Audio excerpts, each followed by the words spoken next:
nuevo lenguaje con el que se construye lo turístico, lo museístico y lo étnico. Bueno, voy a abreviar un poco porque queda poco tiempo. Al salir de la Casa Real y después de haber presenciado la recreación del señor de Zipán, su entorno político, religioso y social, la visita no termina. Al visitante le espera hacer una visita más, esta vez a lo que se denomina una típica aldea mochica, siguiente por favor, que tiene alrededor de 8 edificios, la mayoría de los cuales asemejan a unidades domésticas. Lo interesante es que estas casas están habitadas, mejor dicho, ocupadas, ya que casi todos los días llegan artesanos de distintos lugares de la región para ocupar una de las viviendas de esta aldea y exhibir los productos artísticos que han fabricado para la venta a los turistas. No todos los artesanos venden el mismo producto, sino hay cerámica, mates burilados. Este grupo de artesanos proviene desde Morrope, Monsefú, Puerto Eten y Lambayeque. Obviamente es de suponer que ofrecer a los productos a la sombra de este discurso es vital para lograr una buena venta, es decir, el discurso del museo. Pero no estamos hablando solamente de una estrategia de marketing, sino de una expresión y celebración de una identidad cultural. Si nos limitáramos a tomarlos como un discurso de marketing, nos quedaríamos solamente en el producto en sí mismo, pero consideramos que aquí lo primero que se vende es el discurso de una identidad, la identidad del productor, para luego vender los productos de esta identidad. No queremos caer en el término peyorativo de que se compra al artesano, pero podríamos decir que se vende la identidad de este, y esta identidad en primer lugar se construye mediante una serie de discursos que se inician desde la propaganda turística que el turista consume desde su ciudad de origen, continúa también en la propaganda turística que se encuentra en la ciudad y los caminos que se transita, encuentra su cima en el museo y encuentra su cima en el museo donde se encuentra el Señor. Pero la construcción de esta identidad implica también categorías étnicas que tienen su nacimiento en la cultura moche de hace alrededor de 1500 años y tienen una continuidad casi ininterrumpida hasta la aldea moche que se visita. Por otro lado, observamos que el discurso de los artesanos varía también cuando el lugar cambia. Es decir, en el paseo de artesanías de Monsefú podríamos decir que la venta es un poco más rutinaria. Es decir, los artistas no tienen la necesidad de construir un discurso étnico alrededor de sus productos, pues como nos cuenta uno de ellos, los productos se venden solos. No hace falta convencer a los clientes, solo darles un buen precio. Siguiente diapositiva. Para estos comportamientos es necesario ahondar un poco más en los ambientes en que se realiza la exposición. Del museo consideramos que hemos hablado, sin embargo es necesario describir el espacio monsufano. Como mencionamos líneas arriba, la celebración de la identidad correspondía un poco a una identificación con lo mestizo y lo campesino, mas no lo indígena o lo prehispánico. Haciendo una revisión de la publicidad de las distintas versiones del Fexticún que se han realizado desde los años 90 hasta ahora, encontramos que el discurso cambia sustancialmente al que encontramos ahora en los museos.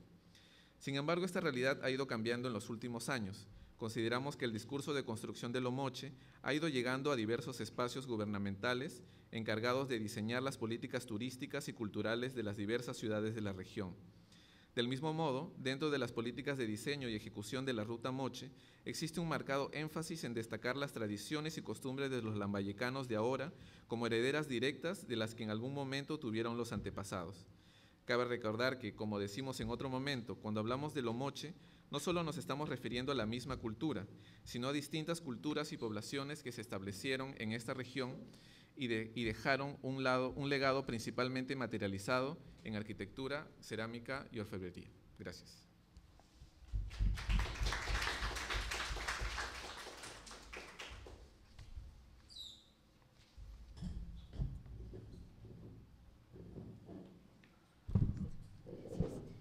Bueno, continuamos entonces con la ponencia de Giacomo.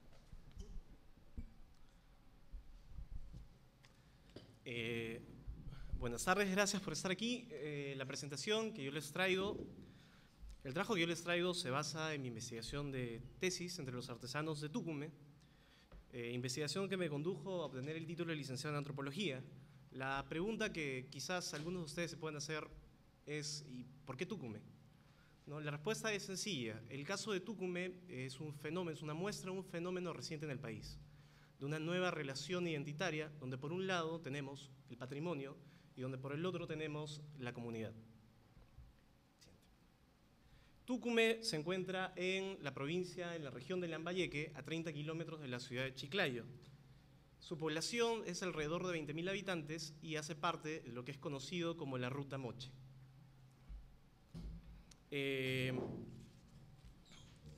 Tucumé, digamos, hay un casco urbano, que es el pueblo de Tucumé, que se encuentra adyacente a la carretera, y a 1 kilómetro de esta se puede observar el Cerro Purgatorio, que es el que vemos ahí en la imagen. Cerro alrededor del que se ubican las 26 pirámides de barro construidas por la civilización Lambayeque y que datan de entre los siglos IX y XV de nuestra era. Siguiente. Estas son unas imágenes de las pirámides en su estado actual, que es producto, si la ven con unas rayas verticales, es producto de la erosión y de las lluvias de los fenómenos del Niño. Otra imagen también de 2 de las huacas. Y dentro de estas es posible encontrar diversos registros iconográficos pertenecientes a estas civilizaciones. Esta de acá se encuentra en una de las huacas más importantes, que es Huaca Larga, y es la iconografía de una ave en picada que ha sido adoptada como distintivo por el museo y por los artesanos en sus productos, y que es conocida como el ave mítica de Tucumé. La de aquí, más que un friso, este es un grabado en alto relieve, ¿no? También en barro, ubicada en Huaca Las Balsas, otra de las huacas importantes del complejo arqueológico de Tucumé, y nombrada así porque incluye dentro de sus altos relieves escenas con seres mitológicos, navegantes y actividades de pesca o relacionadas con el mar. Bueno, en el 2002, a partir de este patrimonio arqueológico, patrimonio iconográfico, Axisarte, una organización, un grupo de investigación de la Universidad Católica, lleva a cabo un proyecto en cooperación con el Museo de Sitio de Tucumé, consistente en la enseñanza de nuevas técnicas de artesanía, como fueron la orfebrería, el teñido en reserva o batik y el repujado en láminas de aluminio, a los beneficiarios de la comunidad, a gente de la comunidad que hasta entonces no era artesana, no conocía esas técnicas. Pero además de estas enseñanzas, el proyecto incluyó el conocimiento de la iconografía y como estrategia para lanzar al mercado los productos, la incorporación de la iconografía en estas nuevas artesanías. Es así que surge la nueva artesanía de Tucumé. Para esta exposición yo les traigo 2 preguntas que son las siguientes. ¿Qué es una marca territorio? ¿Y cómo es que se produce la identidad hacia la marca territorio? Como todos sabemos, la marca es aquello que distingue un producto, ¿no? La estrategia de marca consiste en hacer de un producto común y corriente una mercancía única, un producto con un valor especial o único. En este caso, la iconografía Lambayeque es el elemento que permite dotar de un valor único al producto. Es decir, de lo que podría ser una jarra hecha en barro, una jarra cualquiera, hacer una jarra de Tucumé, ¿no? Y es esto lo que yo denomino una estrategia de marca, pero hecha a nivel de territorio, por lo cual hablaremos de una marca territorio.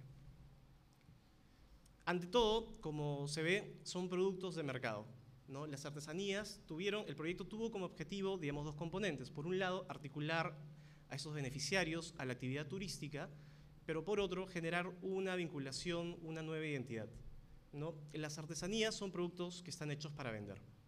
Los artesanos producen con ese motivo, incorporan la iconografía con ese motivo y se dedican a innovar también sus productos para captar cada vez más nuevos clientes, ¿no? Yo pongo un ejemplo muy claro, ¿no? Por lo general, cuando se habla de artesanos vinculados a complejos arqueológicos, se tiene la imagen de personas que hacen huacos, ¿no? Que hacen las réplicas de los objetos hallados en las mismas huacas. En este caso, se decidió optar más bien por productos utilitarios. La razón es que se trata de un mercado amplio. De diferencia de las personas que compran huacos, que es un mercado relativamente reducido, la idea aquí es invadir las casas con productos de Tucumé, ¿no? Y es así que los productos se hacen en función del cliente y con un propósito en el mercado. Estos son algunos de los productos de Tucumé, parte de su cerámica. Quiero señalar nada más que, digamos, las 2 de arriba fueron descartadas en un proceso de innovación porque la iconografía todavía no era muy única, ¿no? Y fue un proceso que fue descartado. Las 2 de abajo son parte de las jarras de Tucumé. La de la izquierda tiene una iconografía exagerada, muy grande, ¿no? Y es el proceso, es un ensayo y error que terminó dividiendo en la jarra del lado derecho, ¿no? Que es la carga que finalmente se comercializa. Pero bueno, además de ese motivo, existe también un nuevo tipo de motivación de los artesanos, que es dar a conocer. Los artesanos afirman que hacen sus productos, su artesanía, para dar a conocer el patrimonio de Tucumán, la iconografía. Entonces, digamos, se trata de un fenómeno que existe junto con el interés económico y que en este caso a mí me llamó la atención.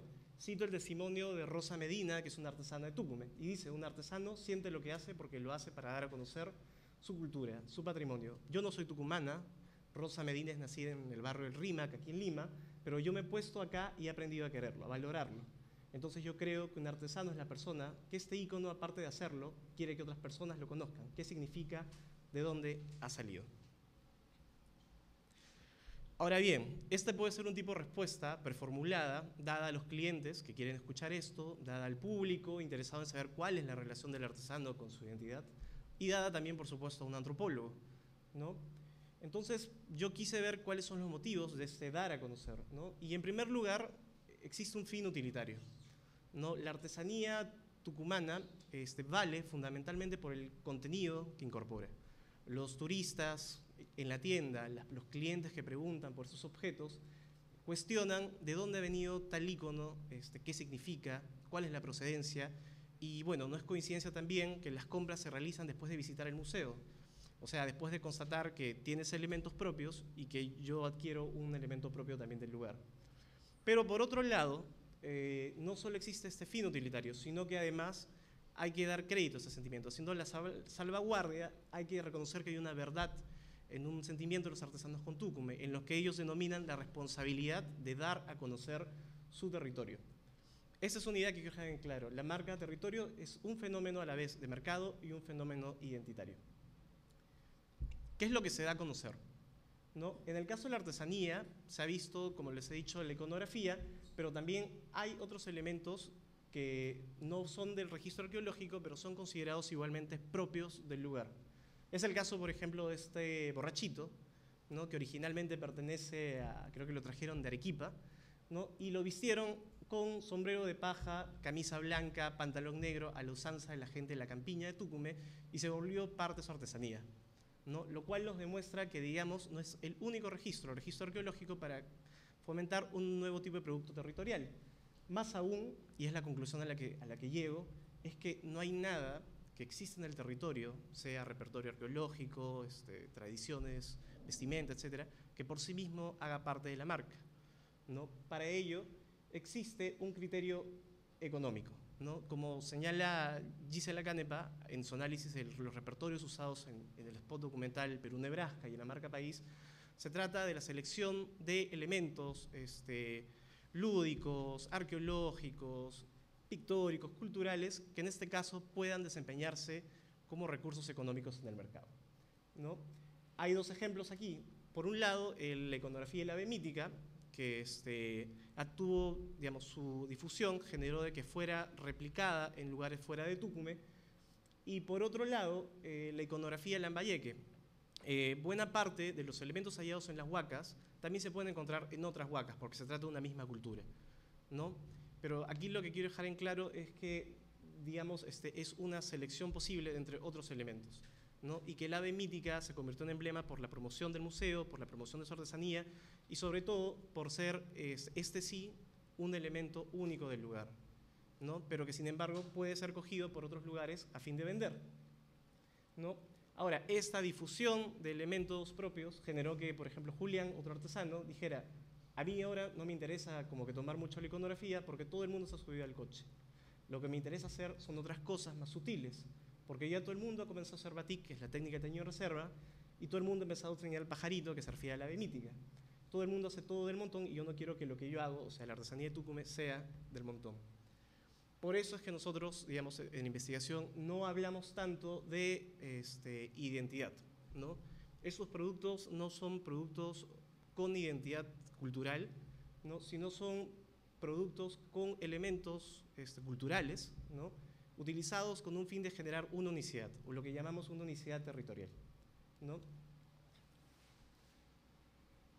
Ahora bien, ¿cómo abordamos la cuestión de la identidad? ¿no? ¿Cómo es que se produce esa identidad de los artesanos que inclusive no son nacidos en Tucumé respecto al lugar? Entonces analizamos distintas cosas. En primer lugar, las cadenas de producción, es decir, las otras manos, los otros productores que intervenían en la producción de las artesanías. Y vimos que en muchos casos, o en la totalidad de casos, se trataba simplemente de trabajadores, personas que no tenían más que un fin económico en su trabajo y que no tenían ningún interés por dar a conocer Tucumé, ¿no? Uno se preguntará, bueno, entonces artesano de Tucumé debe ser las personas que integran las asociaciones. Y no, resulta que tampoco. Las asociaciones son, digamos, plataformas que permiten salir a eventos, participar en ferias, obtener fondos, cooperación, etc., ¿no? E inclusive han incorporado nuevos miembros que no se sienten necesariamente identificados, no sienten la responsabilidad de dar a conocer Tucumé. El trabajo de campo incluyó también un trabajo con estos incorporados. ¿Por qué? Porque, digamos, las personas que habían egresado del proyecto del 2002 ya se podría asumir que tienen un proceso consolidado. Y nos interesa era más bien por cómo es que se gestaba ese nuevo fenómeno identitario en las personas que recién ingresaban en la artesanía. Entonces decidimos analizar tres elementos. El primero es si es que bastaba el dominio de una técnica tradicional inclusive, como podría ser el telar cintura, si tenía que ver algo en la relación con el dinero, con la trayectoria como artesano de Tucumé, y finalmente cuál era el componente identitario. Entonces encontramos que, en primer lugar, no bastaba el dominio de una técnica, uno podía ser asociado de una asociación de artesanos de Tucumé, producir muchas artesanías y no por eso sentirse identificado. No existe una relación tampoco entre las ventas y la identidad, ¿no? Y que por último no es necesario ni siquiera haber nacido en el lugar, ¿no? Que les traigo un ejemplo, es el caso de la artesana X y de Bel, las dos mujeres, personas que han venido de la provincia de Chota, en la región Cajamarca, que se han dedicado a la actividad de artesanía en el distrito de Tucumé, ¿no? Una de ellas, la artesana X, factura alrededor del 5% de las ventas del total de artesanías del museo. La otra, Ebel, factura el 1%. Lo interesante es que la primera se siente simplemente una trabajadora, ¿no? Mientras que la última, en cambio, se considera artesana tucumana, a pesar de no haber nacido en el lugar, ¿no? Y a pesar de producir mucho menos que la primera artesana. Bueno, entonces la pregunta es, ¿cuál es el sujeto de esta marca territorio? ¿Cómo es que se produce la identidad? Yo solamente quiero narrar una experiencia personal que me permitió a mí acceder a esta comprensión. Era la segunda vez de mi experiencia de campo, como experiencia de campo larga, que me encontraba en Tucumé, la quinta de las veces que había ido, y tenía conocimiento de su iconografía, había recorrido el lugar, conocía cuál era la vida de los artesanos, y tenía cierto compromiso, digamos. Y en una ocasión se me presentó la oportunidad de guiar 2 turistas a una de las huacas, ¿no? Conversaba yo con los turistas y le dije, ustedes no se pueden ir del distrito si es que no visitan Huaca Las Balsas, que es la que les mostré al inicio, ¿no? Entonces los turistas me dijeron, ¿por dónde queda? Bueno, queda para allá, vayan en su auto, etc. Y al final me dicen, ¿y por qué no nos guías? Accedí. Y con el conocimiento que ya disponía, fui dándoles un recorrido, explicándoles justamente qué significa esta iconografía, de cuándo data, qué elementos tiene, etc. Y pasó algo que yo no tenía preconcebido en mi trabajo de campo, que era que mientras que yo les decía estos elementos, yo sentía como que esos elementos eran de pronto propios, eran míos. Y a mí esto me llamó mucho la atención. ¿Cómo es que esto podía suceder? ¿No? Revisando nuevamente literatura, llegué a la teoría de la performance, que la voy a explicar en 2 palabras, ¿no? Yo considero que es necesario verlo de esa teoría. La performance como una puesta en escena con poder para constituir la realidad, ¿no? Donde a partir de una responsabilidad por una acción ejecutada es posible que se produzca una identidad entre el sujeto que ejecuta la acción y aquello que es ejecutado. Tomo este concepto también de Canepa, ¿no? Nuestra propuesta, en este caso, para entender dónde está o cómo se produce la identidad de los artesanos, es leer en la acción de dar a conocer una acción performativa, ¿no? Donde los sujetos que tienen interés por vender sus productos, por circular su territorio, por hacer conocida su artesanía y su patrimonio, asumen responsabilidad por dar a conocer este patrimonio ante un otro, ¿no? Generando con ello una identidad o un proceso de identificación. Esto revisé con las historias de los artesanos, que fue parte del trabajo de campo. Y en el caso de Bel Vázquez, por ejemplo, participar en artesanía significaba hacerse independiente de su esposo, ¿no? Desarrollarse como persona, como mujer, En el caso de Rosita Medina, que venía de Lima, o sea, también fue el distrito, la artesanía de Tucumé significó para ella darles la oportunidad a sus hijos de trabajar o de estar en la universidad. Y en el caso de Julián Bravo, que sí es nacido tucumano, era la posibilidad de independizarse de su padre y demostrarse a sí mismo que podía hacer algo, ¿no? El esquema es el siguiente, para que lo puedan ver en un gráfico.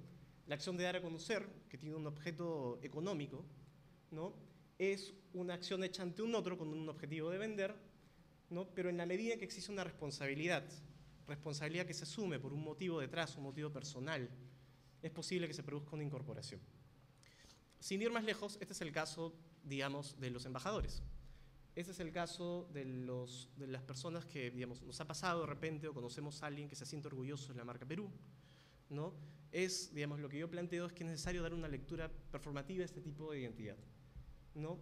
Bueno, entonces, digamos, es desde sus propias razones que estos artesanos se hacen responsables por dar a conocer Tucumé a fin de poder vender, circular el contenido, circular el valor tucumano en los productos, en sus presentaciones, pero en esta acción es donde se produce la identificación respecto a una marca territorio. Se trata de un sujeto performativo, ¿no? Que actúa en representación de la marca con ese interés. Y quiero dejar en claro que interés económico e identificación son las dos caras de la marca territorio, ¿no? Para hablar en el lenguaje coloquial, como les dije hace un instante, es el término embajador lo que define, pero digamos, lo que yo intento es comprender cómo es que funciona, ¿no?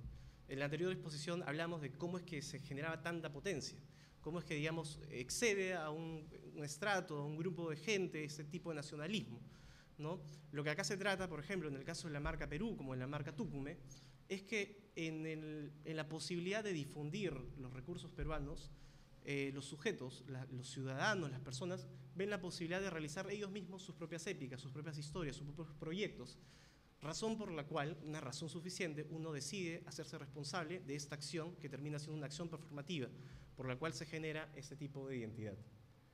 La pregunta es, ¿se trata de una identidad o se trata de qué fenómeno identitario? En mi trabajo de tesis original yo planteaba esto en términos de identidad. Sin embargo, yo creo que es necesario hacer una distinción, ¿no? La identidad, como se ha planteado en la discusión de las ciencias sociales, está planteada en términos históricos, como una identidad dura de repente, en términos de algo que identifica a un grupo, algo que es común, ciertos valores, a veces cosmovisión, y que perdura en cierta medida a través del tiempo, ¿no? Y hay un texto, por ejemplo, de Brubaker y Cooper, que afirma de que es necesario distinguir los fenómenos, ¿no? Entonces, desde mi punto de vista, yo considero esto un fenómeno identitario, sí, una identificación territorial a nivel de marca, pero no una identidad. Eso no es un juicio moral, no significa de que sea menos o más real, ¿no? Porque en este caso, digamos, hablamos de las personas que tienen proyectos de vida inmiscuidos en este tipo de territorio. La segunda pregunta es cómo es que conceptualizamos el territorio, sobre todo en los casos de proyectos de desarrollo territorial con identidad cultural. Yo considero que hay tres claves que se pueden aportar a este caso, ¿no? La primera es que definitivamente el territorio debe ser concebido como un ámbito de acción, como un ámbito donde existe una coordinación dedicada a ejercer un proyecto, lo que se puede llamar una institucionalidad. La segunda es el espacio desde donde los cuales se obtienen los recursos, ¿no? En el caso de Tucumé coincide con la localidad política y es el lugar donde se obtienen estos elementos únicos hallados en las huacas. En el caso del Perú, digamos, tuvimos el conflicto con el asunto del huayno boliviano, ¿no? Porque eso pertenece a otro espacio. Y el tercer motivo por el cual se pueden concebir los territorios es finalmente el espacio que los sujetos dan a conocer, ¿no? Que en este caso sí coincide con la localidad política. Sí, bueno, eso es lo que les quería traer y queda abierto a sus preguntas. Gracias.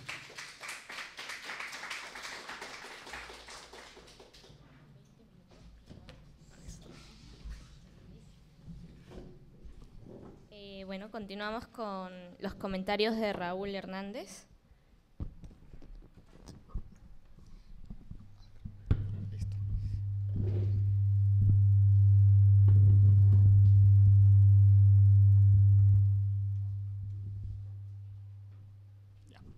Gracias. Gracias. Bueno, y gracias a los dos autores. Vamos a esperar a que terminen. Ya. Gracias a los dos autores, a Giacomo y a Walter, por estas presentaciones. Realmente lo primero que quiero decir es que las dos presentaciones son sumamente interesantes tratan temas que hasta ahora han sido relativamente poco trabajados en el caso peruano. Además, lo hacen de una manera que es muy fresca, de una manera que es muy, digamos, una manera que es muy respetuosa con el tema que están trabajando y muy respetuosa sobre todo, y es el primer aspecto que quiero comentar en estas dos presentaciones, muy respetuosa con las fuentes con las que trabajan. En ambos casos lo que encontramos es el análisis de cómo se negocian desde los ámbitos locales y desde los ámbitos personales un conjunto de procesos macro que afectan, por un lado, a la relación entre las poblaciones periféricas con el mercado, por otro lado, a la recreación o redefinición de identidades colectivas, tanto en el ámbito nacional como en el ámbito regional. Y lo que hacen Giacomo y Walter en este caso es ver cómo esto se produce en un ámbito restringido y en un ámbito concreto. Pero lo que hacen es tratar de ver realmente qué está ocurriendo. Es decir, no toman estos dos casos que ellos tratan, en un caso Tucumé y en otro caso los museos de la Costa Norte, como ilustraciones de una teoría general o como ilustraciones de un proceso general, sino que realmente tratan de saber qué es lo que está pasando y tratan de respetar cuál es la propia interpretación que hacen los propios actores de lo que está ocurriendo. Y esto me parece que es bien interesante porque estamos en un medio en el cual muchas veces acabamos considerando que lo que nos dicen los propios actores es o una especie de cinismo que hay que interpretar en clave moral, sobre todo en este tipo de recreaciones identitarias, o que es, digamos, simplemente sujetos casi engañados por fuerzas que no controlan, como las fuerzas del mercado, el neoliberalismo, bla, bla, bla, bla, bla. Pero lo que ellos de alguna manera nos presentan es cómo estos procesos se negocian y de una manera, como digo, y quiero dejarlo bien claro, que me parece que es bien respetuosa con los propios actores, respetuosa no solo a un nivel, digamos, personal, que estoy seguro que todos los investigadores son respetuosos a nivel personal, sino también de la propia capacidad de ellos como agentes, o sea, como sujetos capaces de estar construyendo proyectos de vida y proyectos colectivos también. Esto es lo primero. Lo segundo es que tengo la sensación, bueno, ahora los dos autores me lo han dejado claro, de que los textos que yo he leído, que ellos han presentado hoy, son parte de una investigación más grande. Y esto en parte es un problema. Es un problema porque los textos que me dieron a leer son un poco incompletos. De alguna manera yo me quedo con la sensación de que me falta algo, me faltan algunas de las claves para entender el argumento completo de los autores. Es muy probable que esto esté en otras partes de la investigación de ustedes, pero quizás ahí lo que, desde mi punto de vista, ha faltado es precisar un poquito más cuál era el objetivo de estas ponencias versus cuál era el objetivo de toda la investigación grande que ustedes han realizado. Yo sé que eso es complicado, que cuando uno ha hecho una tesis tiene ganas de contarlo todo y ahí tiene muchas cosas que contar además, pero quizás ha faltado, me parece, en el caso de los textos, luego voy a comentar las presentaciones que han hecho ustedes, ser un poco más claros para seleccionar qué era lo que querían contar de una manera que quedara un relato completo, porque los textos, como digo, me parece que han quedado un poco en el aire, en algunos de los argumentos. Y ahora pasando a los dos textos por separado, bueno, tercera cosa, se me olvidaba, que quería comentar también, es que me parece que los textos contribuyen a dar un paso adelante en varios de los debates que hay en los últimos años.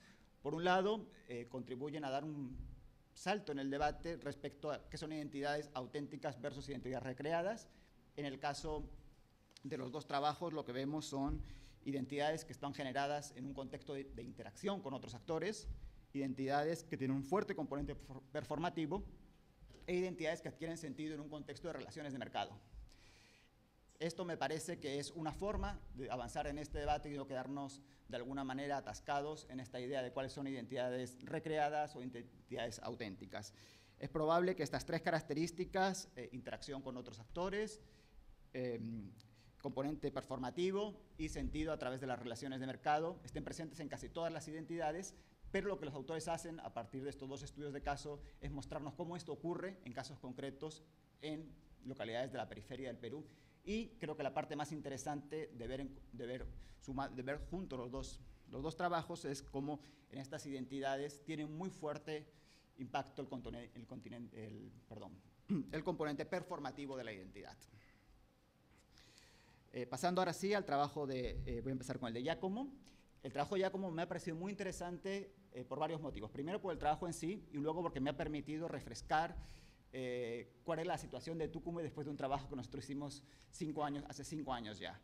Me da la sensación de que las cosas han avanzado mucho en estos 5 años, de una manera en la cual uno no podía del todo prever hace poquito tiempo. Y esto me parece que es bastante interesante.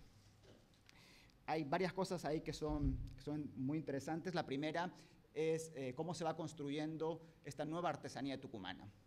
Y ahí otra vez nos permite superar el debate entre lo que es artesanía auténtica y artesanía tradicional y nueva artesanía.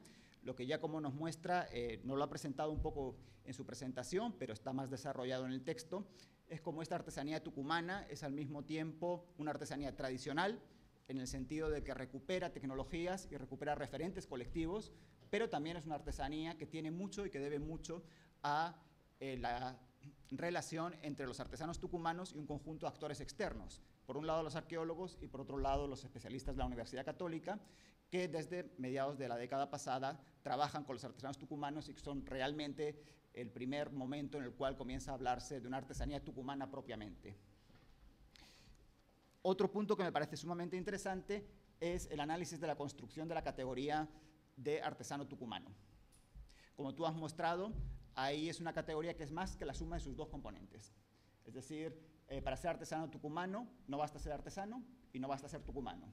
De hecho, no basta tampoco con ser artesano nacido en Tucumán, sino que es algo que va más allá. Detrás de estas categorías lo que hay son proyectos de vida individuales y opciones individuales, que creo que tú dejas bastante claro en tu texto cómo se engarzan esas decisiones individuales, esos proyectos de vida individuales, con la manera en la cual se está construyendo la marca territorial, que es, me parece, el núcleo de tu trabajo y la parte más interesante de tu trabajo.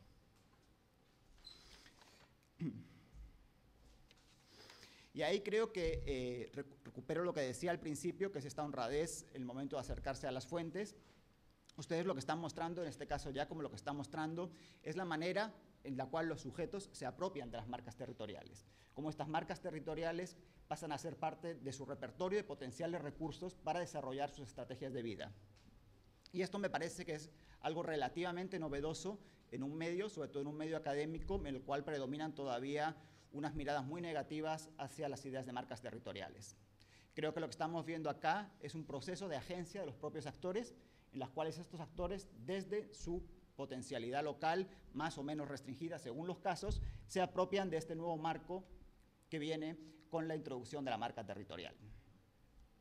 Ahora bien, ahí surgen varias preguntas que no están en tu texto, y por eso me parece, estoy seguro que están en la investigación, pero que quedan un poco fuera, un poco en el aire.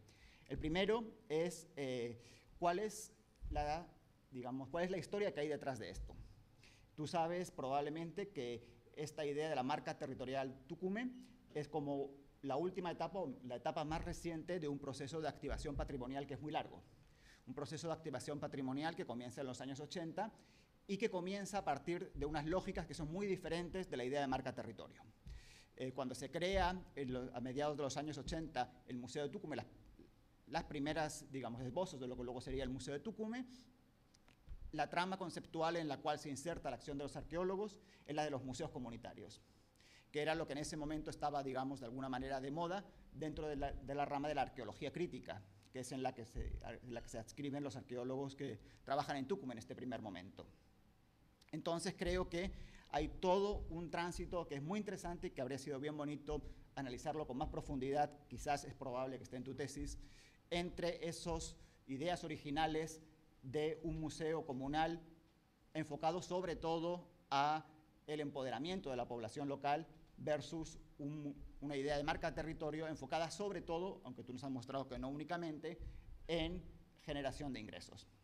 Y en este proceso hay una serie de tensiones entre los diferentes actores que están involucrados, las asociaciones de artesanos, los propios equipos arqueológicos, las propias autoridades locales. Estoy seguro que tú conoces toda la historia, pero me parece que habría sido importante dejar claro que lo que estamos viendo es la última etapa de un proceso más largo en el cual hay sumamente complejas las diferentes contradicciones entre los diferentes actores. Otra cosa que tampoco me queda claro es cuál es el impacto de esta marca territorial dentro de la propia localidad de Tucumán. Tú, de alguna manera, nos has explicado muy bien lo que significa esta marca territorial para las identidades individuales, bueno, sino que no la llamamos identidades, pero para los proyectos de vida individuales.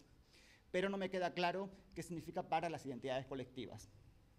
Cómo de alguna manera esta marca Tucumé está o no está modificando los discursos de identidad colectiva, que en el caso de Tucumé, está en alguna parte de tus textos, son sumamente fuertes. O sea, Tucumé es una localidad de la costa norte que tiene, por decirlo de alguna manera, una personalidad muy marcada. Una personalidad que es reconocida por los propios tucumanos, pero también alrededor de la localidad por el resto de la región. Y que está anclada no solo en el patrimonio, sino fundamentalmente en el tema de curandería, etcétera, etcétera, que tú conoces bastante bien. Entonces, ¿cómo está negociándose este nuevo componente de la marca territorial con los discursos de identidad colectiva? Es algo que no está en el texto, probablemente está también en tu tesis. Y finalmente lo que quería ver es cómo estos proyectos de vida individuales asociados a la marca territorial entran a jugar también con las dinámicas sociales y las dinámicas económicas de la población, o sea, de la población en su conjunto. Por un lado, yo tengo la impresión, o tenía la impresión cuando hicimos el trabajo de Tucumé, de que había a grandes rasgos dos tipos de personas que se involucraban en estos negocios de artesanía. Quienes aspiraban a ser artesanos profesionales, en el sentido de que la mayor parte de sus ingresos provinieran de ahí, y quienes lo hacían de una forma complementaria, bien fuera para obtener nuevos ingresos o para obtener, digamos, o para obtener nuevas estrategias de vida y de relaciones personales y sociales, como el caso de las mujeres o de los jóvenes que tú mismo has señalado, para obtener mayor independencia. No sé si eso sigue siendo así, es otra de las cosas que no me queda del todo claro. Me falta un poco el perfil social de las personas que se insertan en estas dinámicas de la marca territorial. En el caso de Walter, a ver,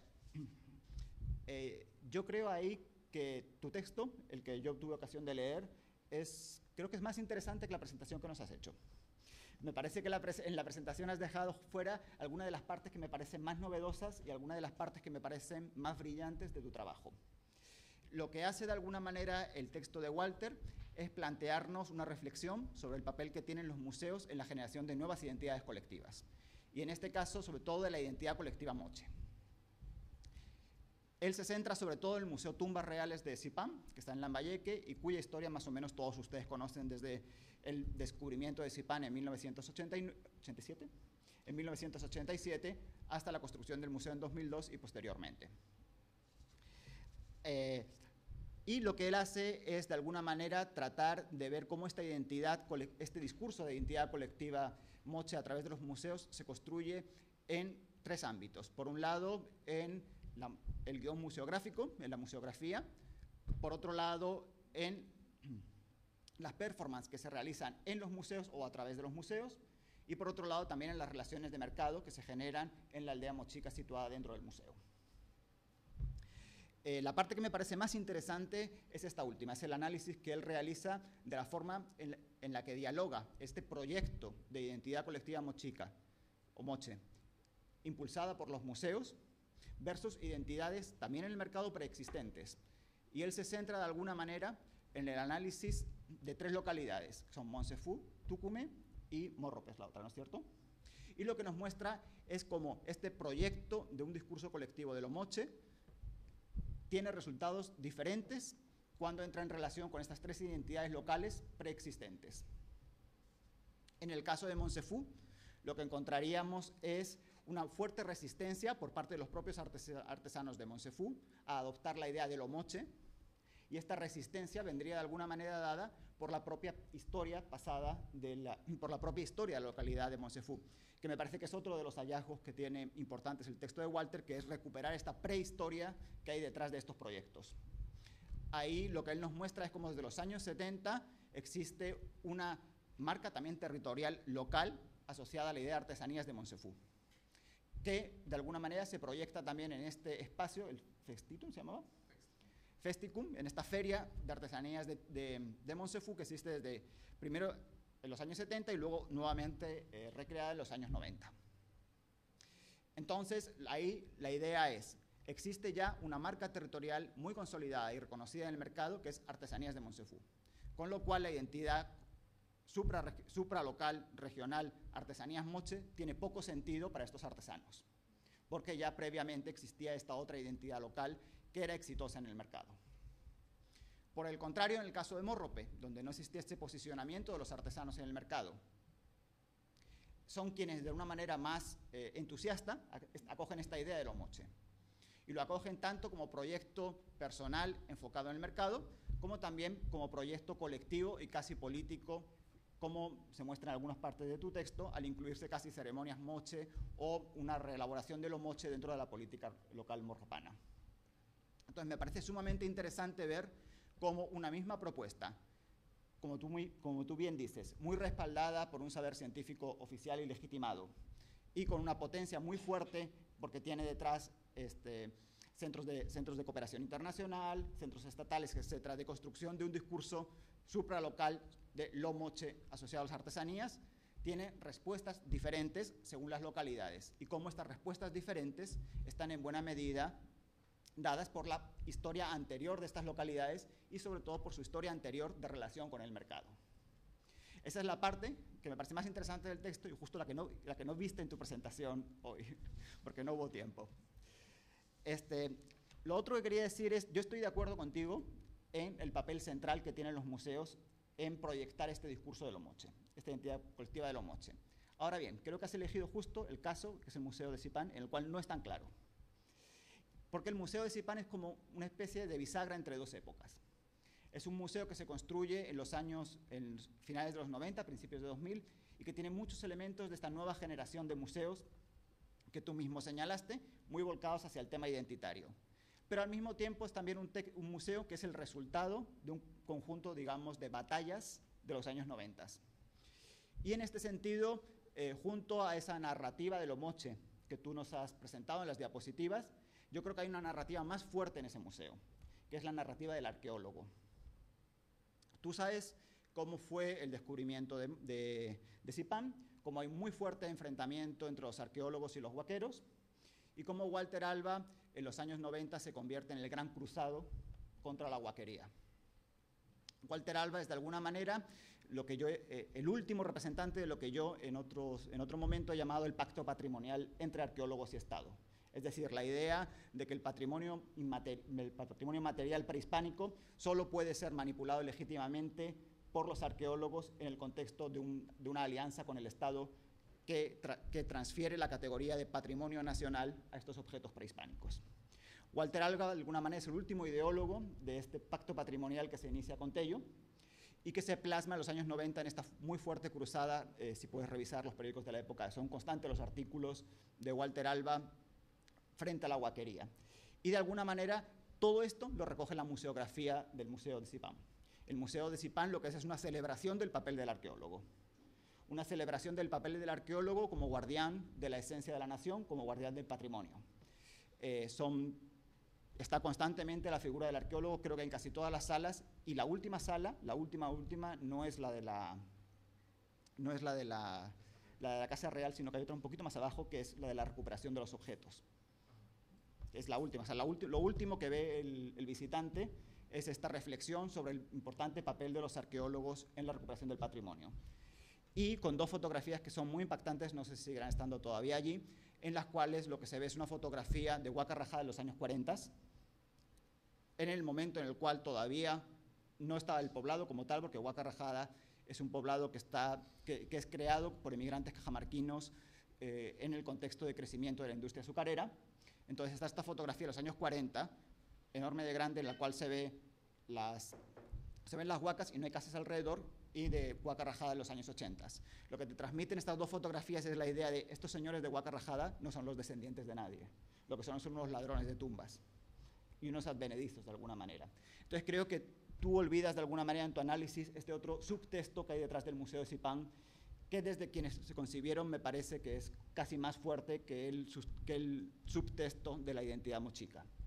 Ahora bien, lo que sí tiene un muy fuerte sustento de la identidad mochica son las performances que posteriormente se hacen en el Museo Zipán. Y ahí es otro de los temas que creo que no está presente en tu texto, no se estará en tu investigación, que es el giro que ha dado este museo en los últimos años. Un giro que tiene que ver también con la propia retirada progresiva de la gestión cotidiana de Walter Alba y la aparición de otros arqueólogos que de alguna manera comienzan a gestionar el museo. Ahí es cuando en los últimos 5 años el Museo Tumbas Reales sí se parece más a este discurso de construcción del Homo Chica. Sí empieza a privilegiar entre estas dos lógicas, la lógica de celebración del arqueólogo y la lógica de construcción de identidad regional, comienza a privilegiar esta lógica de construcción regional. Pero hay un giro ahí que creo que no está en tu texto claramente. Esta tensión entre estas dos narrativas que tiene el museo me parece que es la parte que no está tan clara. De hecho, yo discrepo fuertemente de lo que tú dijiste, de que solo hay una lectura posible para el visitante. Yo creo que en el museo hay varias lecturas posibles para ese visitante respecto a los temas que privilegie en su mirada, como creo que se ha evidenciado entre tu mirada y mi mirada sobre el mismo museo. Entonces, nada, esos son mis comentarios. Insisto que en los dos me parecen muy buenos textos, los dos me parecen unas miradas muy frescas que alimentan mucho el debate, que son muy respetuosas y que van con la curiosidad de realmente tratar de analizar lo que encuentran sin tener ideas prefijadas respecto a qué es lo que van a encontrar. Me parece que ese es el gran aporte, más allá de las diferencias que yo haya podido señalarles en estos comentarios. Gracias.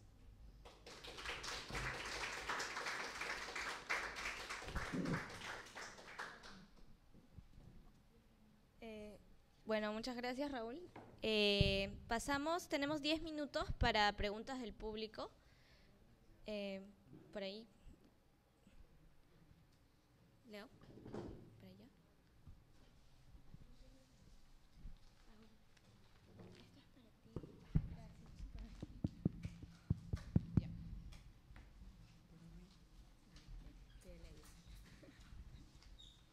Buenas tardes, felicitaciones por los dos trabajos. Es interesante que los dos tomen un poco la herencia prehispánica y toquen el tema de los arqueólogos, porque en los últimos años se ha revalorizado el tema del arqueólogo como parte de la pedagogía nacional. Pongamos un ejemplo claro, el tema de los billetes. La nueva diagramación, vemos que ahora sale en el billete 10 Machu Picchu, luego Chan Chan, Chavín, el Gran Pajatén y Caral. Entonces, se ha dado un tema de revalorización que los historiadores ya no pueden afrontar, porque en un comienzo ese tema de la apropiación del pasado prehispánico lo hicieron con Lorente, etcétera. Entonces, los arqueólogos han utilizado esto y me parece interesante porque su mirada también, pese a contar con los instrumentos científicos, estratigrafía, etcétera, etcétera, también la parte ideológica cuenta y también están formando algunas representaciones interesantes. En torno, me parece interesante a mí la que pasa, por ejemplo, en Vilcajuamán con un inca en la plaza, cuando a veces no era era un poco zona chanca. Entonces, eso me pareció interesante de la ponencia de Walter. Ya como me pareció interesante el tema de los símbolos, porque hay ahora un filósofo que te recomiendo leer, Kwentan Miyazu, que habla sobre los símbolos libres. Digamos, todo significante refiere a un objeto y tiene un significado, pero hay algunos que no. Entonces, digamos que tú puedes ver algunas onditas o pescaditos en cualquier huaca de Tucumé, y eso no puede significar necesariamente nada si no puede representarse. Entonces, es como un canon simbólico que puede estar abierto para seas de la zona, seas extranjero, seas de cualquier lado, adaptas ese canon y ya lo puedes reproducir.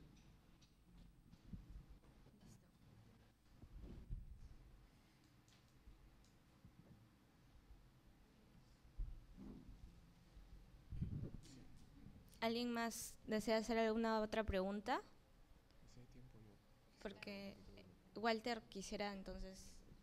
Sí, un poco para comentar los comentarios de Raúl.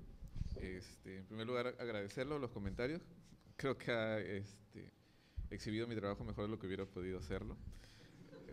Tengo problemas todavía con el presupuesto del tiempo al momento de preparar ponencias, pero sí, un poco lo que yo proponía como idea completa en el trabajo era cómo es que a partir de un recorrido, desde inclusive la planificación del viaje de un turista X hacia Lambayeque hasta la aldea Moche, ¿no? Que yo considero que es un espacio que se interviene, que se interviene y que performa al mismo tiempo, donde hay también una serie de negociaciones entre los artesanos y la dirigencia del museo, ¿no? Entre los artesanos, la dirigencia del museo y Promperú, ¿no? Toda esa serie de negociaciones también ayuda un poco a dilucidar las formas en que un discurso hegemónico como lo moche es asimilado en diferentes lugares, ¿no?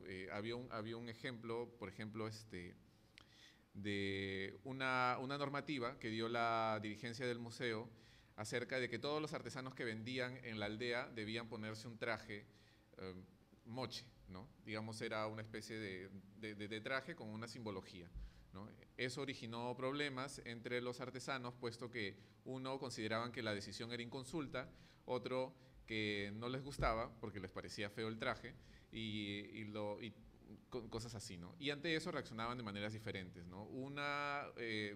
La artesana Rosa Vances de Morrope se lo ponía, pero otro señor se ponía el traje, pero encima una casaca, otro el traje y encima el delantal, y otros decidían no ponérselo simplemente, ¿no?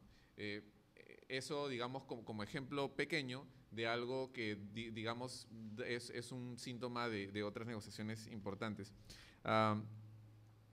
Respecto a lo que decía Raúl, de que yo proponía que dentro del museo había solamente una forma posible de interpretación, a lo que me refería es que, digamos, en primer lugar hay un solo recorrido posible, ¿no? No hay, digamos, quien visita museos en otros lugares, hay posibilidades de negociar el desplazamiento, alternar entre pisos y todo eso. Acá solamente hay un recorrido posible y ese recorrido es justamente para fortalecer la visión dramatúrgica del descubrimiento, ¿no? O sea, desde una población huaca rajada que está asaltada por los huaqueros, inconscientes, malos para el patrimonio, ¿no? Hasta que llega el grupo de arqueólogos salvadores que entran, ¿no? Entonces también hay una narrativa, una épica del trabajo científico, ¿no? Donde es que yo decido yo tomo un riesgo, ¿no? Al iniciar esa excavación, porque de verdad, o sea, como dicen ellos, era riesgoso hacer esa excavación, por eso que el pueblo era una tierra de nadie, como quien dice. Hay fotos de ellos excavando con policías al costado, ¿no? Y luego de un tiempo, donde ellos también ilustran cómo es que fueron encontrando cada cosa, o sea, el trabajo de capas normal de la ciencia arqueológica, me imagino, termina en el gran descubrimiento del señor de Zipán, ¿no? Entonces, yo creo que eso no es casual, ¿no? Y probablemente ese recorrido fue hecho cuando el museo, digamos, como Raúl dice, tenía esa lógica de la figura del arqueólogo, ¿no? No he explorado mucho la historia del museo, para ser sincero, pero yo creo que es interesante, ¿no? Y esto de la construcción de lo regional, yo creo que sí, no solamente desde el museo, sino de otras identidades que están dentro del museo, como el CITES IPAN, como PROMPERÚ, como la unidad ejecutora, sí ayudan mucho a tratar de que esta lógica del museo, la narrativa de la figura del arqueólogo, se inserte problemáticamente, es cierto, dentro de la gran narrativa de lo que es lo moche, que está dentro de otra gran narrativa que es la ruta moche, ¿no? Que digamos es otro tema. Eso.